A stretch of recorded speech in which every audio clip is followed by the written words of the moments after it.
welcome to the Create Unknown, the home of Make Something Mean Something. We are back after a little unscheduled hiatus last week. Sorry about that, everyone who is missing our voluptuous voices. I am Kevin Lieber, and with me as always is Matthew Tabor. We need to make up a disease for when we have to skip an episode. And it's got to sound plausible, but obviously not be, so like ligma, it's got to be in that vein of a disease that we've come down with. Yeah, I don't know. So hopefully the episode chat can help us with an affliction that we suffer from time to time. Yeah, although we haven't skipped an episode in like 9 months. Yeah. I don't think this year. I think the last we skipped was like New Year's because of the way the calendar fell. Mm-hmm. Mm-hmm. Yeah, but last week was a little busy trying to get this vsauce 2 video done about old Ignis Semmelweis. I hope that people had a chance to watch that. If not, maybe pause the episode and watch the video first and then come back to listen to it, because we're kind of gonna get into the weeds a little bit about that video and a little bit about making these longer form videos in general. But that is why we skipped the podcast last week, is because the video was due on Sunday. Well, in fact, that was the final day it could come out. So just due to an obligation with the sponsor. So we took pretty much every minute that we could to make that video really as good as we could. We could have had more time. I wish we had more time. There was stuff that got cut out. Not stuff that I don't think mattered too much in the end, but, mattered a little bit to me, and we can talk about a little bit. But yeah. So making 50-minute videos is a little bit tougher than making, 10-minute videos for a lot of reasons. And it's paying off. I mean, this is something we did a whole podcast a couple months ago, I guess, about, YouTube turning into more of a listening platform for a lot of people, and sort of being like a go-to place for longer form content. So the idea was to try that out on vsauce 2, and it is working out really well for the channel. The comments on this new video are the best, I think, that the channel has ever seen. Yeah. Ever. Yep. Going back to the earliest days where, there were only 7 channels on YouTube, and so you had to love something. No, they're still just much more positive and specific too. People like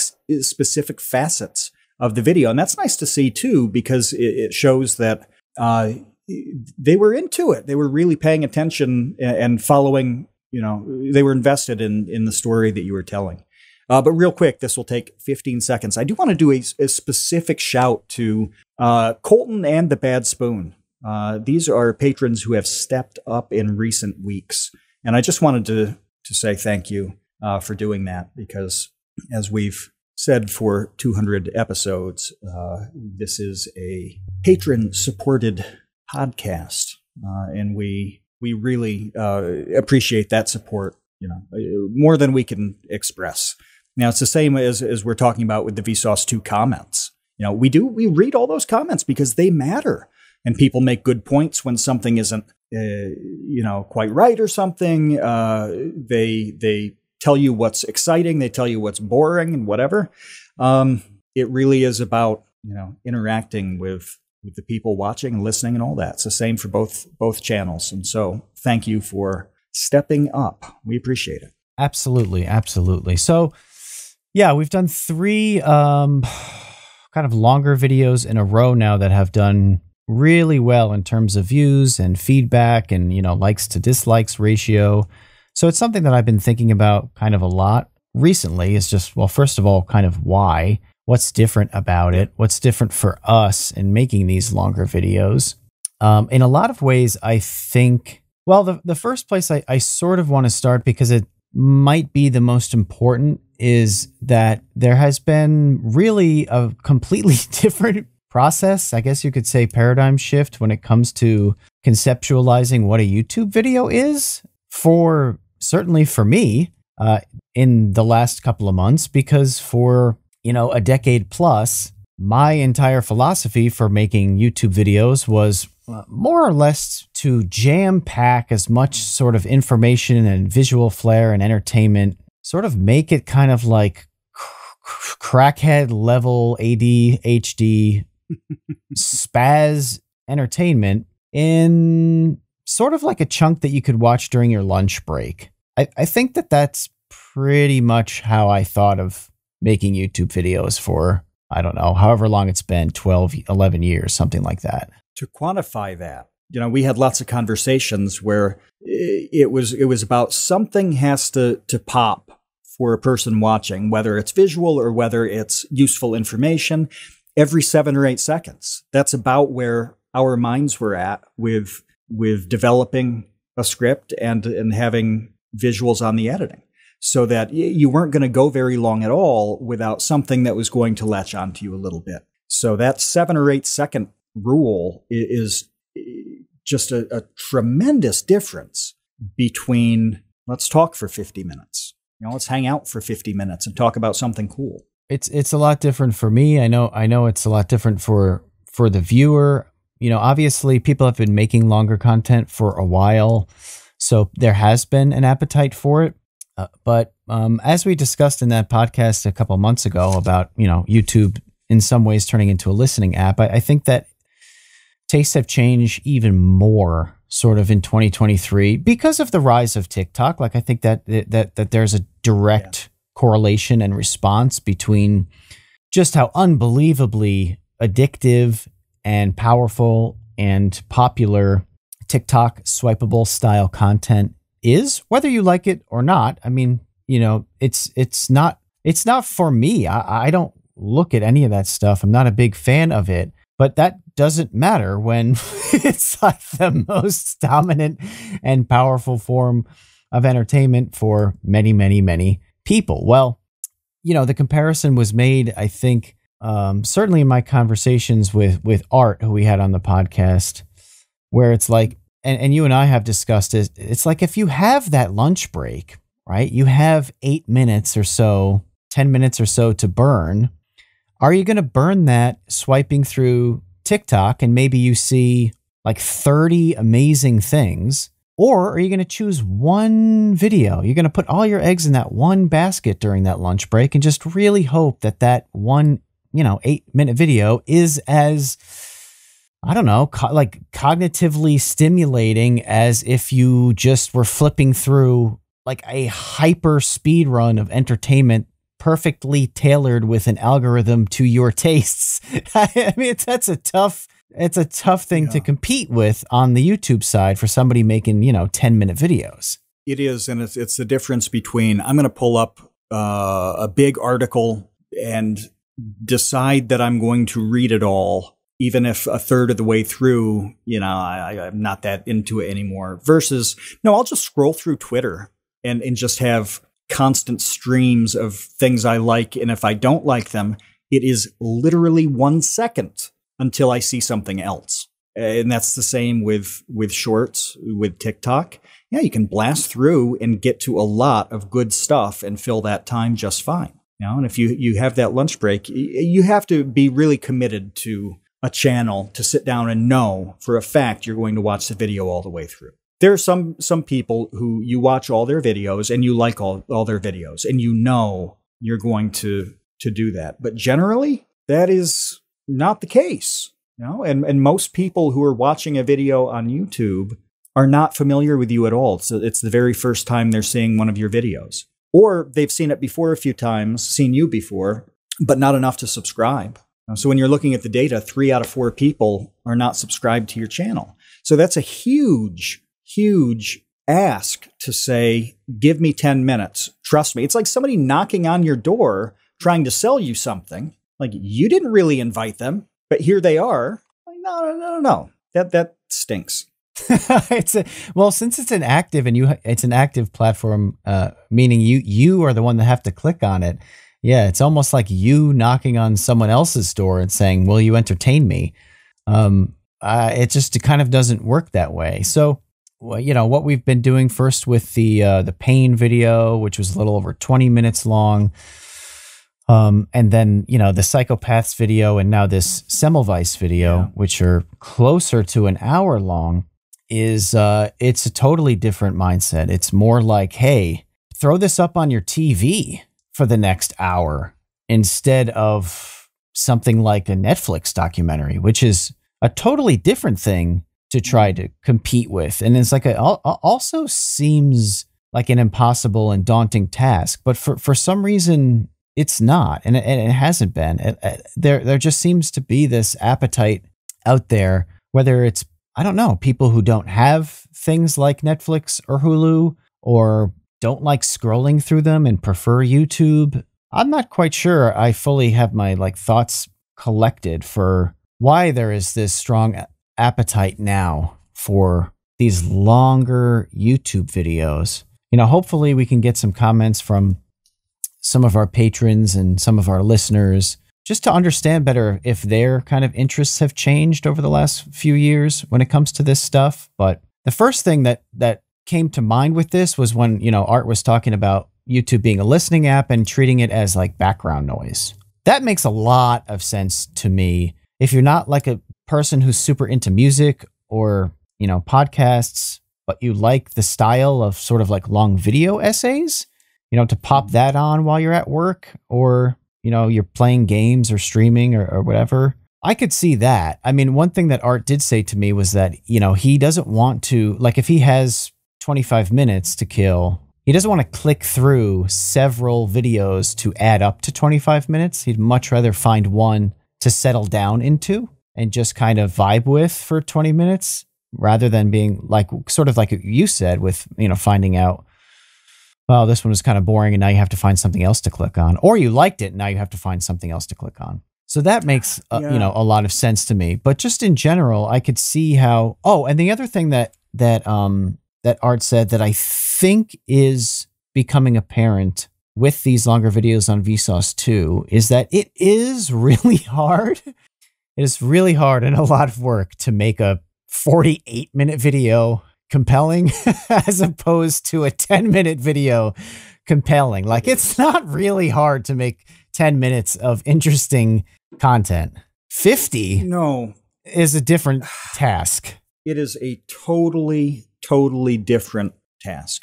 Yeah, and we were talking before we started recording about thinking of this in terms of music, you know, and writing a 3-minute pop song is, I'm not going to say it's easy to get that right. It's not. But there's a difference between writing a song that people want to hear for 3 minutes and one that they want to hear for 30 or 60 or 90, like a full symphony. Even when Queen wanted to record Bohemian Rhapsody, which is like 8.5 minutes, they did not have support from the producers, because that's just, nobody's listening that long, especially to a Queen song. No, you know, pump out "We Will Rock You" for 3.5 minutes and you know, make your money. And similar with Leonard Skinner, where it's like, okay, do "Sweet Home Alabama" and everybody loves it and it sticks around for 50 years and it's amazing. Or let's gamble on "Freebird," or let's gamble on "Hotel California." These long songs. It's a totally different task. All those people pulled it off, but there are a lot of 12-minute songs you have never, ever heard, and you never will hear for good reason. If your videos are built on personality, 100% personality, and there are a lot of great creators who, we've had a lot of them on this show, where the appeal is hanging around with them for an hour, and it's way more about them and their style than the substance of what they're talking about. Internet Historian is a really good example of this, where he could do a video on any topic in the world, like the invention and evolution of the Post-it note, and it's going to be amazing for 40 minutes. That's not really what happens in the education sphere. You know, it's not like everybody's boring, but most of the people, their draw is their substance, as opposed to you know, their can't miss performance. it's a really difficult task when you can't just say, yeah, I'll do whatever and be me, and that's good enough. You've got to have substance for an hour or, even half an hour. That's a lot of material. And also in that sphere, like in your particular sphere, Kevin, you cannot make errors. You can't make mistakes of any kind, period. There's no room to be not quite right. You can't afford to do that. So not only do you have this tremendous task in terms of the sheer volume, but it all has to be perfect. That's brutal. It's easy to be perfect for 8 minutes. The more intricate your story gets, the more facets you touch on, the easier it is to make mistakes. All this stuff combines for it to be not a linear thing. A 32-minute video is not 4 times more difficult than an 8-minute video. It is not a straight progression like that. It is.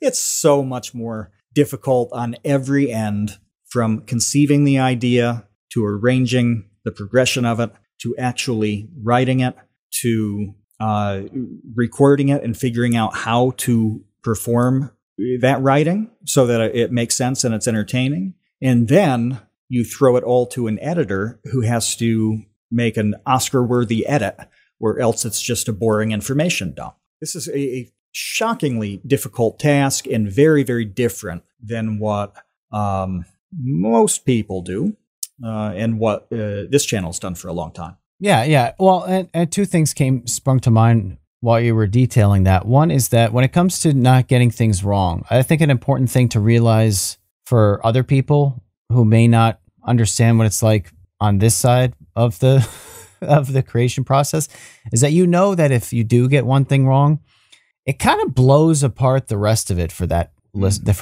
for that person watching, because they're like, well, if this person got this wrong and I know that they did, how much of the rest of this is wrong? I don't think I believe any of this now. Well, that's right. Like a pretty tough bar, to have to clear when it comes to 50 minutes of stuff, is to not to blow one thing for somebody so that it all becomes, invalid when it might not be. Right. Yeah, it's sort of like building taller and taller buildings with more stories, where the taller this skyscraper goes, the more critical it is that you've nailed the foundation.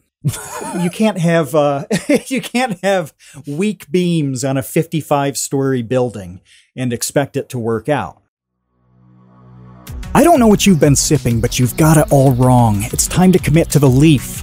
We've embraced the smoothness and surprising pick-me-up that tea provides. I literally drink it all day long, nearly a gallon a day, and it powers me through research, script writing, and forums on websites that I refuse to name here. But we don't drink normie NPC tea. We drink cultured and refined anime tea from the Dragon's Treasure. Kevin still likes the gunpowder green called Space Cowboy, and I've sampled nearly 40 Dragon's Treasure teas at this point. Lately, I've been slamming black teas like Kentucky Bourbon and liquefied Berserk Despair. Scottish Breakfast is deep and peaty, and I smooth it over with Sebastian's Morning Earl Grey, which has the best vanilla cream taste I think I've ever had in a cup. Give me a pot of that with a hot meatball sub from Sal's Pizza and Brooks Barbecue Chicken to wash down my last meal on death row. I highly recommend the sampler packs. You'll want to try everything just like I did. I literally have not had one tea that I wouldn't be happy to reorder. The Dragon's Wings membership fuels new tea experimentation, and the Tea of the Month Club provides a regularly scheduled surprise. And when you order from the Dragon's Treasure using code CREATE, you'll get 10% off your order. That's 10% off using the code CREATE at thedragonstreasure.com. The link's in the description. Oh, and then the other thing I wanted to say is, like, I really do want to hammer home a little bit how different this is for me as a person making YouTube videos for as long as I have. And the analogy sort of that I want to draw from here is actually, this is going to sound super random, but kitchen nightmares. Okay. Okay. If you're familiar with kitchen nightmares, anyone listening, there are a lot of episodes of Kitchen Nightmares in which the restaurant that Gordon Ramsay is going into was a smash hit for a period of time. It was really successful for, I don't know, 2, 3, 5 years, whatever. And then over time, they're like, I don't know what happened, but people stopped coming, right? And now they've been on that like downward trajectory for several years, and they're going close to closing and shuttering the doors. This is, if you've watched a lot of episodes of Kitchen Nightmares, you will notice this pattern. Sometimes the restaurants just like have sucked the whole time and they're going out of business, but sometimes they were hyper successful and then they plateaued and now they're going down. And the reason that I'm bringing this up is because in those instances, every single time, invariably, every single time, the owner is just doing the same exact thing and wondering why it's not working anymore. Every single time. They're like, well, this is how we always have done it. And Gordon will be like, well, when was the last time you redecorated? Well, we haven't. Well, when was the last time, you changed the menu? These plastic tablecloths. Yeah. That excuse, by the way, when he wants people to take a dish off the menu, he's like, oh, our regulars are going to go, they're going to be so angry if we take frozen potato skins off the menu. It's like, what? You're 7 regulars that ensure you can't pay the phone bill? Right.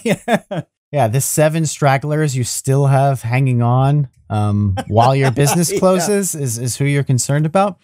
But the point is that it's hard to change. It is hard to say, like, yeah, the frozen potato skins crushed it 15 years ago and people loved it. And I don't know why they don't anymore. So it's hard to switch it up for these people who, were successful doing it one way for a really long time. And whether they're frightened of change or they're stubborn against change or they can't change, this is why a lot of those places close. So that is to say that for me, in year 12 or whatever this is, to in a lot of ways just kind of blow up what I thought of as a YouTube video was kind of tough for me and really required taking a serious step back and rethinking things in such a way that's like, all right, I'm actually going to do things the opposite way than I used to and see if that works. That's a weird and hard thing to do. It is. And I watched this struggle each day leading up to the pain video. That was the first shift. It wasn't an hour-long thing. It wasn't 50 minutes or whatever the Semmelweis video was. It was 18 or 20, right? You were pretty skeptical about a lot of those changes. And rightly so. I'm not saying that you were like, oh, I'm afraid of change. No. You're just like, hey, there's no evidence that this is going to be a good thing. And you had to really put that on the line and gamble. You absolutely rolled the dice, not knowing if it was going to work or not. Well, then we get some data. We see the response to it. We see that some things we thought were important are less important. That informed doing it on a bigger scale with the Psychopaths video. And then we got even more data and feedback and started to understand what was really going to work and implemented that in this Semmelweis video, which was even longer than was it longer than Psychopaths? No, I think it was a little shorter, but it's negligible.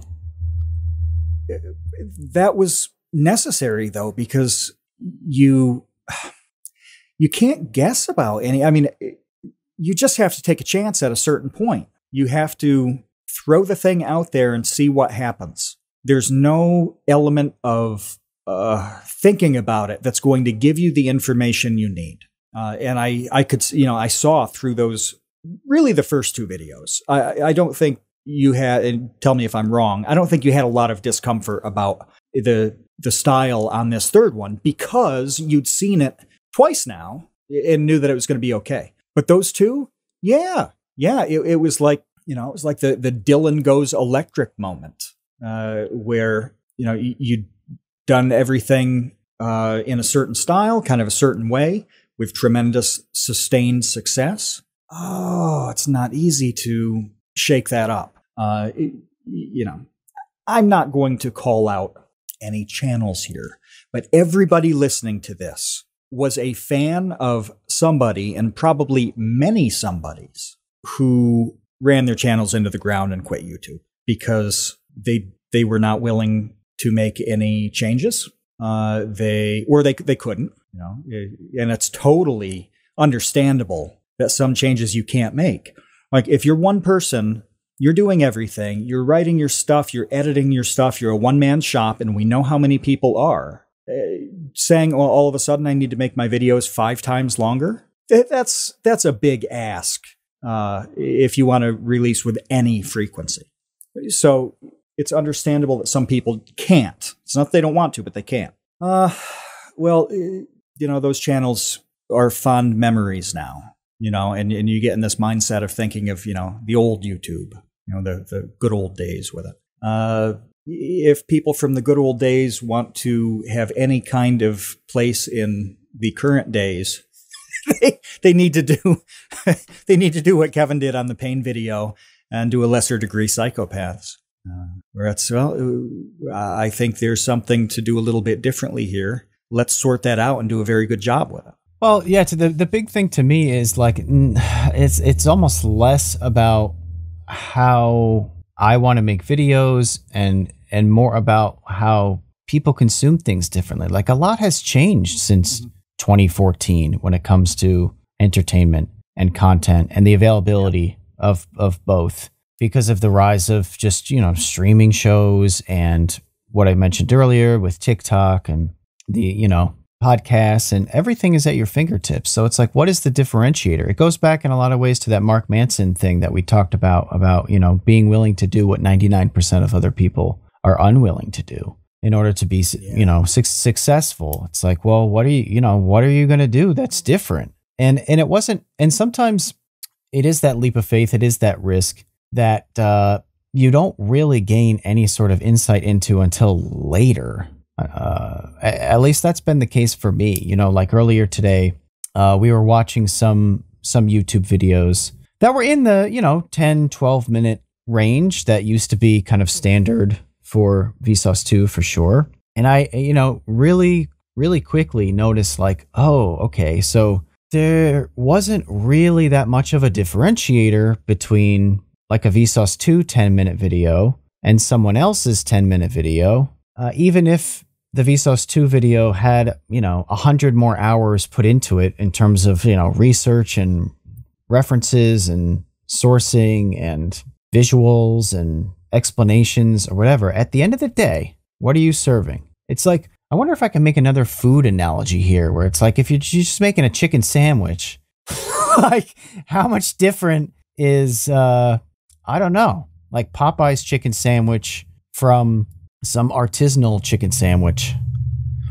I don't know. Yeah. How much different is it? They're both chicken sandwiches, and one might have like fresher ingredients and a nicer cheese or I don't know, nicer bun. But it's like, at what point is that making like that big of a difference to people who want to eat a chicken sandwich? Chick-fil-A's chicken sandwiches are a lot better than a McChicken. However, I love McChickens. They're totally fine to me. They're good. I like them. They're not even as good as other fast food, but there's a marginal utility issue. You know, after a certain point, after you've reached that McChicken standard, what's it worth to you to go beyond that and beyond that? You know, and if it's something that you're consuming a lot of, like YouTube videos, where, you know, you're probably watching something every day. Most people are watching several videos every day. Do you need that spectacular element? It's not a standout feature to you. It's not something that you value so tremendously that you will skip everything else to get it. The appeal of that extra mile is not apparent. And this, by the way, we're talking about this if somebody watching even notices it consciously, which we notice it because, again, it's like hundreds of hours of a thing, and we're making choices on individual words and phrases and sentences to differentiate. But that is not apparent to somebody just, you know, sitting down and watching the video. Those differences don't show up in my 10 minutes versus your 10 minutes nearly the same as my 10 minutes versus your hour. Yeah, I don't think it's a chicken sandwich anymore. I think now you're comparing making it, eating a chicken sandwich to some surf and turf filet mignon, like fancy, like anniversary dinner, right? That's what I think the difference is. It's like, okay, this is, where my wife and I go for our anniversary as opposed to where I go on my lunch break every day. Like these are not the same things. These are not, they have different purposes. They're not competing with one another. The filet mignon people don't care that there's a McDonald's across the street. They both serve food, but that's about where the comparisons, end. There's no overlap. They serve different functions, and the differences are bald-faced and obvious. And yes, that's just not something that I appreciated. It's funny we talk about people, not not appreciating the nuances of, a vsauce 2 10-minute versus someone else's 10-minute. I didn't appreciate what now seems like a very obvious difference. And I think that's kind of the point that I wanted to make with this, and how sometimes, I don't know, like something that just seems like it's like, how could you not notice that? You sort of don't notice it until you have hindsight on it. Yeah, there's no way to see it coming. You just have to consume enough of it or make enough of it that the distinction is obvious. And it wasn't even obvious to us until now. That's what I mean. Made like 2 hours. Yeah, 2 hours of content, which is a lot of content in this sphere. 2 hours of commentary on, I don't know, whatever the most frivolous thing is right now. Who knows? But that's a different story than 2 hours of academic content. It's like the difference between having a talk show and just being alone at a podium giving a lecture. You can lean on other people on a talk show format, and you can get away with having fun and all of that stuff. But if you're at the podium, or you're doing stand-up comedy, which we talked about with the Crypt Daddy thing, like, no, that's you with a mic, and you need to nail it. And you literally cannot afford at all in any way to not nail it. The whole thing crumbles if you don't. Mm-hmm. It is a completely different process. And in terms of the information, I would like to do a full episode at one point about the thinness and just general suckitude of what I think of as the Wikipedia educational creators, where it's like everything comes from relevant Wikipedia articles in the first page of Google results. It is so lazy with no understanding of any of the content. It's like a book report in middle school. It has the same sophistication as something you've done for an assignment in 8th grade. And I have an incalculable level of disdain for that. And I know you do too. And because both of us are like that, when we want to go in depth on something, it is truly in depth level. Like, we would be able to write an original book at the end of the process. That's how broad and deep it has to be. That shows up when the content is long enough. It has to. It has to. There's nowhere to hide. Like your stand-up analogy. That's a good way. There's nowhere to hide at that level. There is nowhere to hide. And when you watch shorter videos that are in the informational sphere, try to look for this. Try to recognize when I'm not sure how to say this.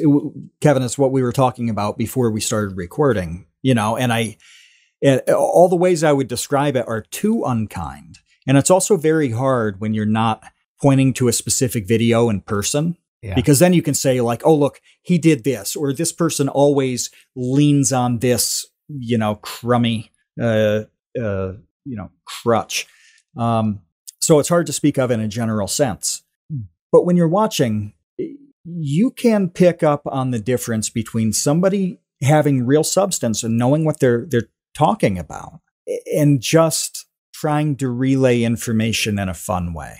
I mean, it might not sound like those two things are very different. I'm not articulating it very well at all. But it's not so difficult to do the Wikipedia style Cliff Notes of content. Cliff Notes. Yeah. It's People just not still that know hard. that reference. I don't know. But yeah, Cliff Notes was like, the most. Spark Notes is the big one now. Yeah, surface level, like junk. It's not even an understanding of a topic. You're just right, like relaying the most basic information about something. And that's really what you're describing, is like someone doing a video in which they're relaying the most unsophisticated surface level information about a topic. One thing I will say real quick, that there was a really nice comment about someone on the Semmelweis video thanking us for providing context. That's something you will never get in the types of videos that you're talking about, because they don't even understand the context.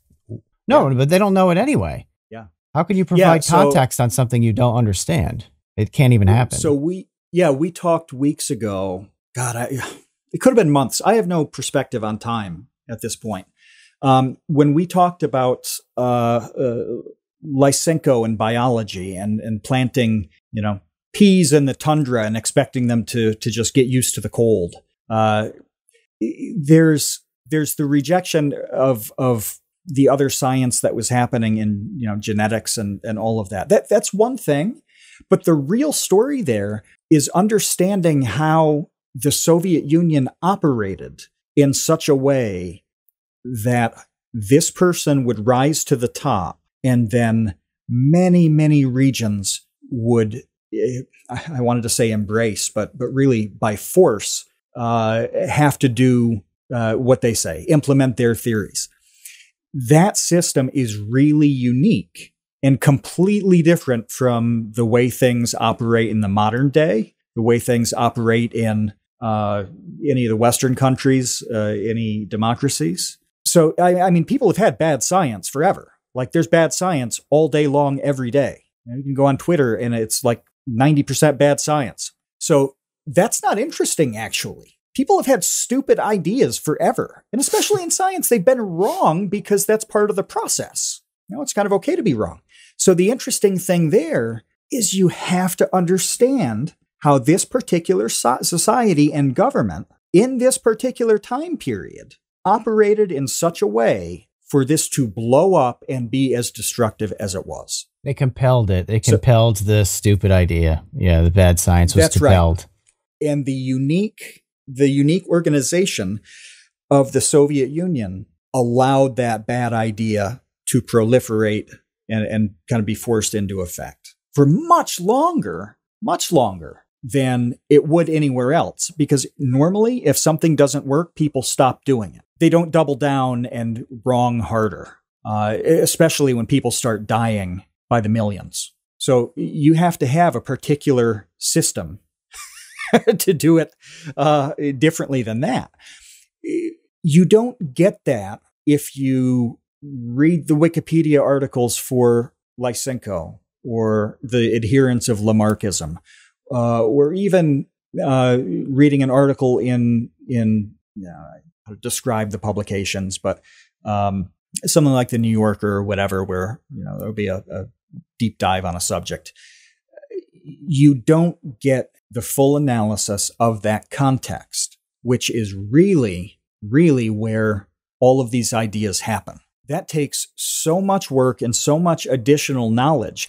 Number one, you have to be able to recognize that there is additional context. Not many people can do that. They do not have the broad base of knowledge or the ability to even recognize that the tendrils of this topic are much higher volume and going in different directions than it seems. So, they make a 10, 12-minute video on a subject that gives you the book report and maybe provides some entertainment. But if they had a gun to their head to make 60 compelling minutes, it is not happening on any kind of quick timetable. Yeah, I think the Chernobyl miniseries, did you ever see that on HBO?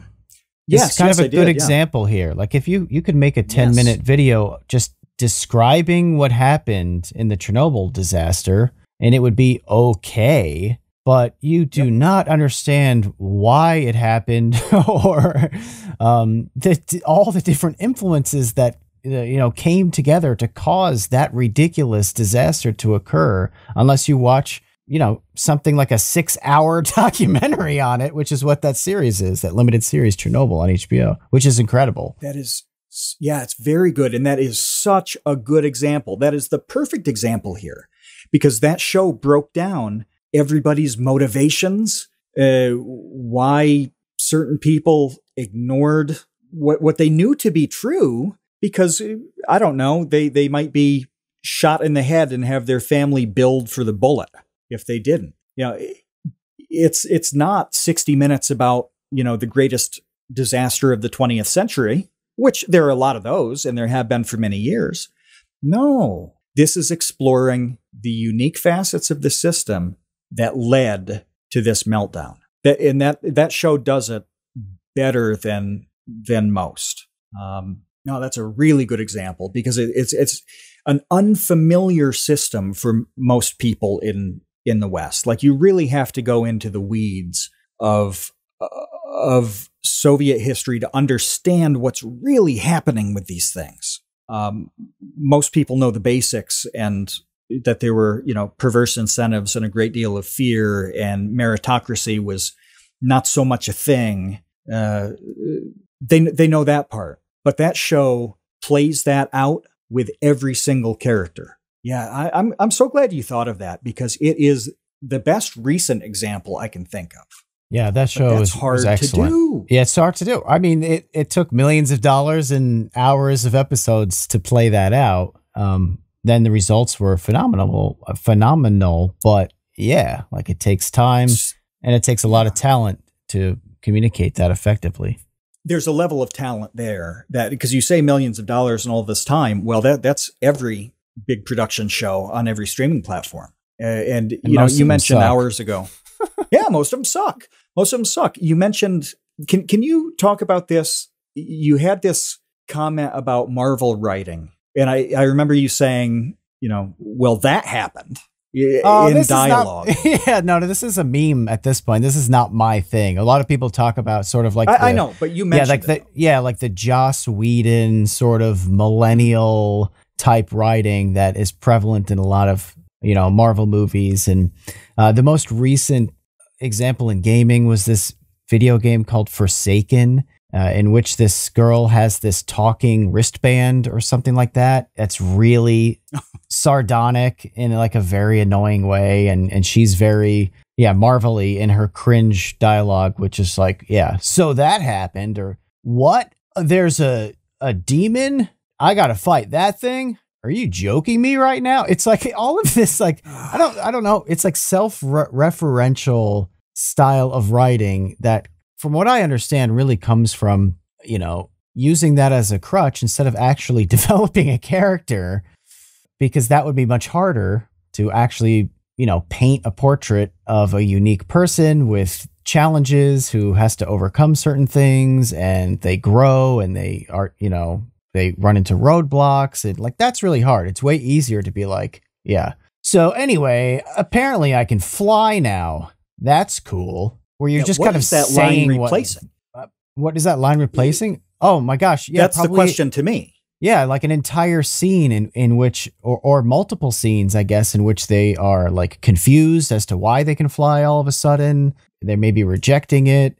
Like what a real person would do. I guess that's really the problem. It's like, what would a real person do if all of a sudden, like, a 10-foot ogre with a spiked club showed up in their bedroom? They wouldn't be like, whoa, so that happened. They would be like crapping their pants and terrified and really confused and trying to get away, or, fight or flight kicks in. Like, what would a real person do? And that's not what these Marvel movies or these types of games or this writing is about. It's instead this like sassy, self-referential, like hyper confident character who doesn't have real emotions. And instead they just are this cartoon character full of quips. It's like they're Johnny Bravo, like this like ultra confident cartoon character instead of a real person reacting to real situations and developing. That was so good in the Iron Man movies,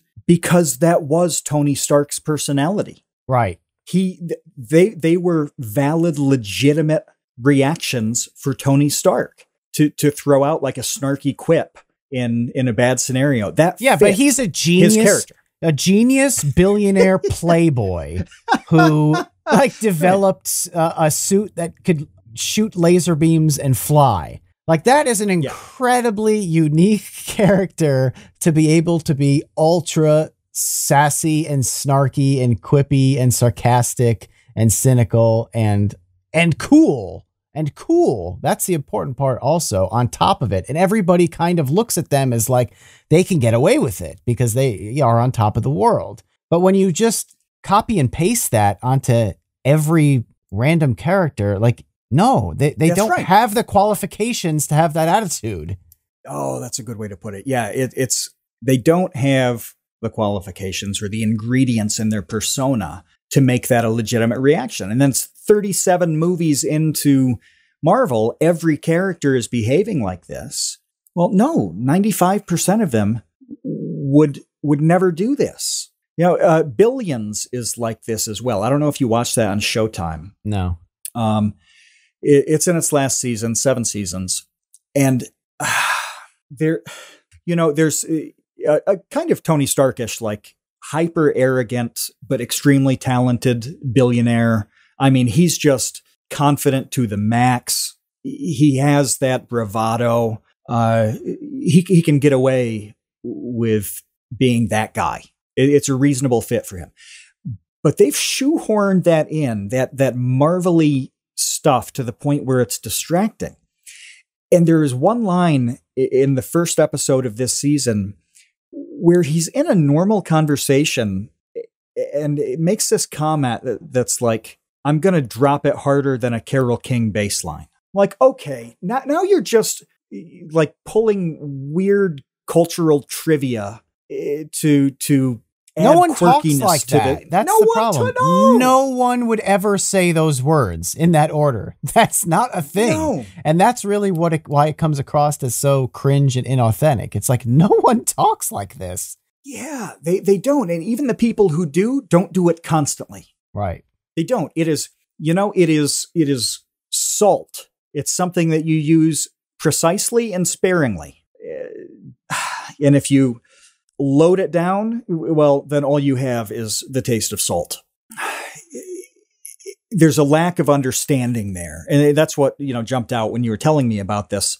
The theories on this is that this happens because people don't have, the writers, whatever, don't have the knowledge to build these characters out in a real way. And that's how I feel about a lot of the YouTube videos, where these people don't have the knowledge to build out the video without leaning on, well, that happened. Yeah. No, I totally get what you're saying. So to bring it back to, the longer videos on vsauce 2 and sort of the process there, one thing that I did want to mention is that, and why we skipped the podcast last week is like all of a sudden when there are a few things you have to fix or change, or I have to, I mispronounce something and I have to fix that.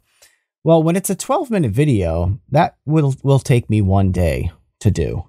When it's a 50-minute video, all of a sudden it's like, this is a full week worth of, I need to say this differently. This section should be explained better.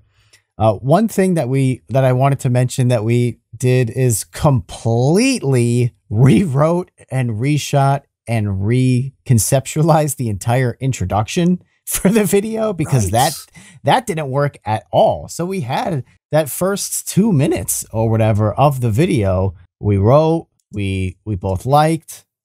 I shot it. John was editing it and he sent it to you and he was like, this is slow. This is like not working. It's just a boring introduction to this freaking hour-long video. And this is a death knell for this video. Like if you can't make it through the first 2 minutes, no one's sticking around for the final 48. So that's a problem. And we had to go back to the drawing board and first identify why it wasn't working. What is the problem? And then it's like, okay, this is the problem. How do we fix it? So I think you came up with the idea of me just being like covered in viscera juice, basically, which is what we ended up doing. Yeah, just being as disgusting as possible. Just being, yeah, like a bloody mess. And I came up with the idea of pretending I was that Scottish doctor, as opposed to me retelling the Scottish doctor's quote. And that's really what didn't work about that intro, is that the intro originally was me reading the quote from the Scottish doctor.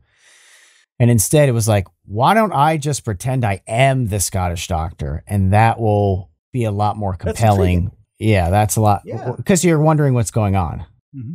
It made a tremendous difference. You made a reference to the Mark Manson thing about doing what other people won't. And I really think that's what this comes down to. And I think about, I was thinking about like video game kind of YouTube way back in the day, where everybody kind of knew everybody. Like the larger creators knew about the ones with 10,000 subs.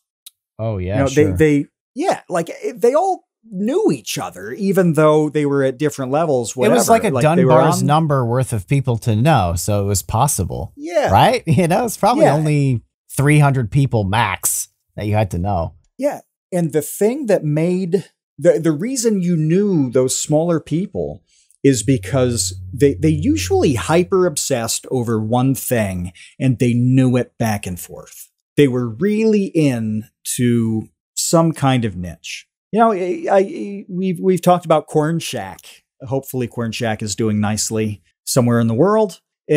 But this guy played NES games that were really obscure. 8 Eyes was the one that he had the speed run record for a while. I don't know, maybe still does. I don't know. But Corn Shack was not a 1 million subscriber channel. But you knew Corn Shack existed because this person plays the games other people don't play, but doesn't just like play around with them and do funny reviews like Angry Video Game Nerd, like, oh, this game is, sucks, here's why. It's like, no, let's conquer every detail of this game that nobody should bother playing in the first place. That was substance. And you knew about them because they had substance.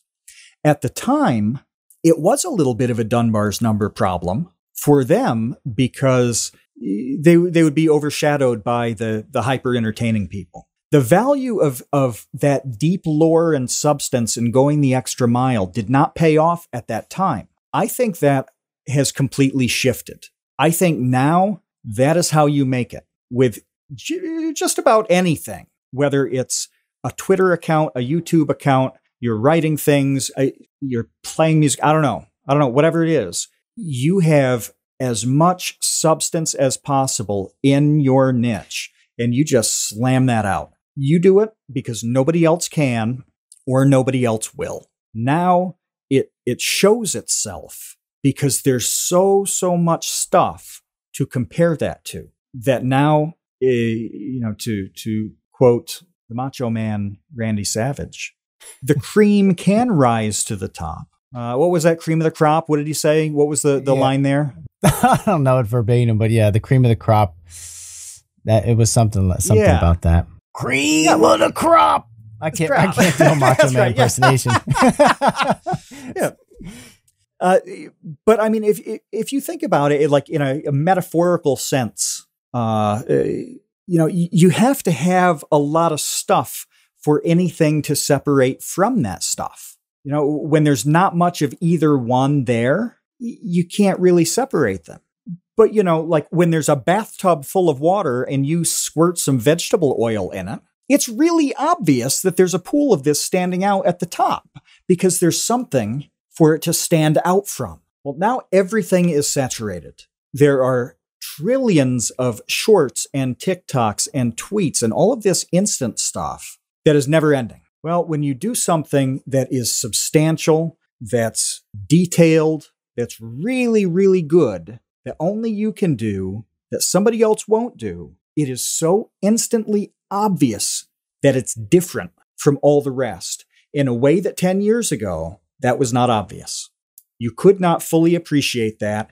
and you didn't really care. Well, now's the time to do the Mark Manson thing. Now's the time to do the style that you're shifting to, where this stands out. The timing is right for these things to stand out in a way that it just never was able to before. Yeah, the juxtaposition between TikTok is so stark that it's impossible not to see. It does jump out to you instantly, where, okay, if everyone is doing like the most entertaining 23 seconds imaginable, well, then, why not just do the polar opposite of that? I mean, not the, the most boring 7 hours possible, but yeah, just go in the other direction, take the other fork and say, okay, why don't we just put way more time into, something that's substantial.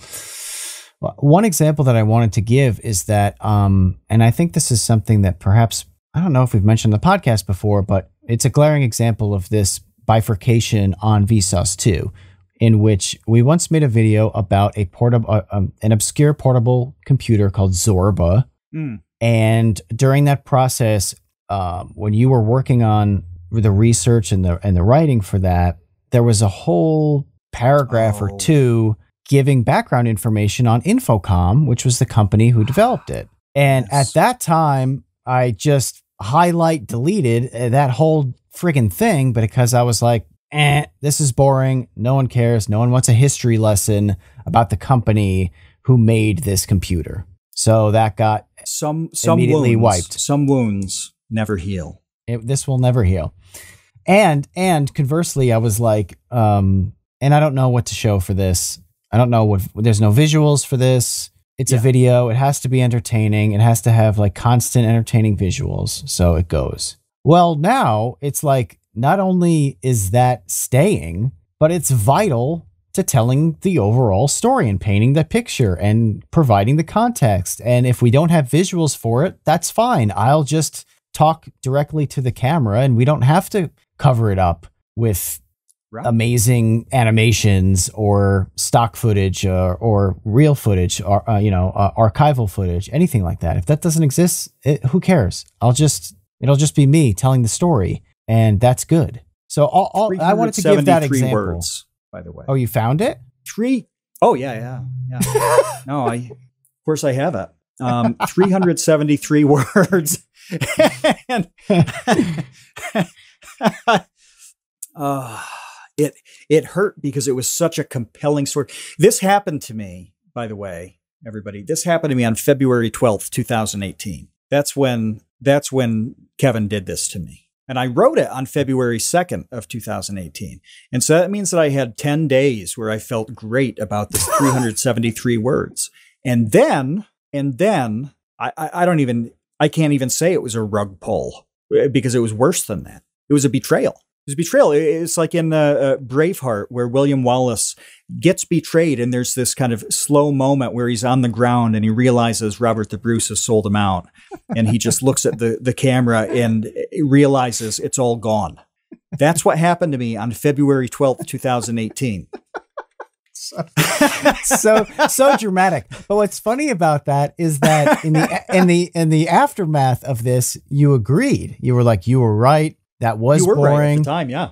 That had to go. It was not part of what would make a really compelling video about this Zorba product.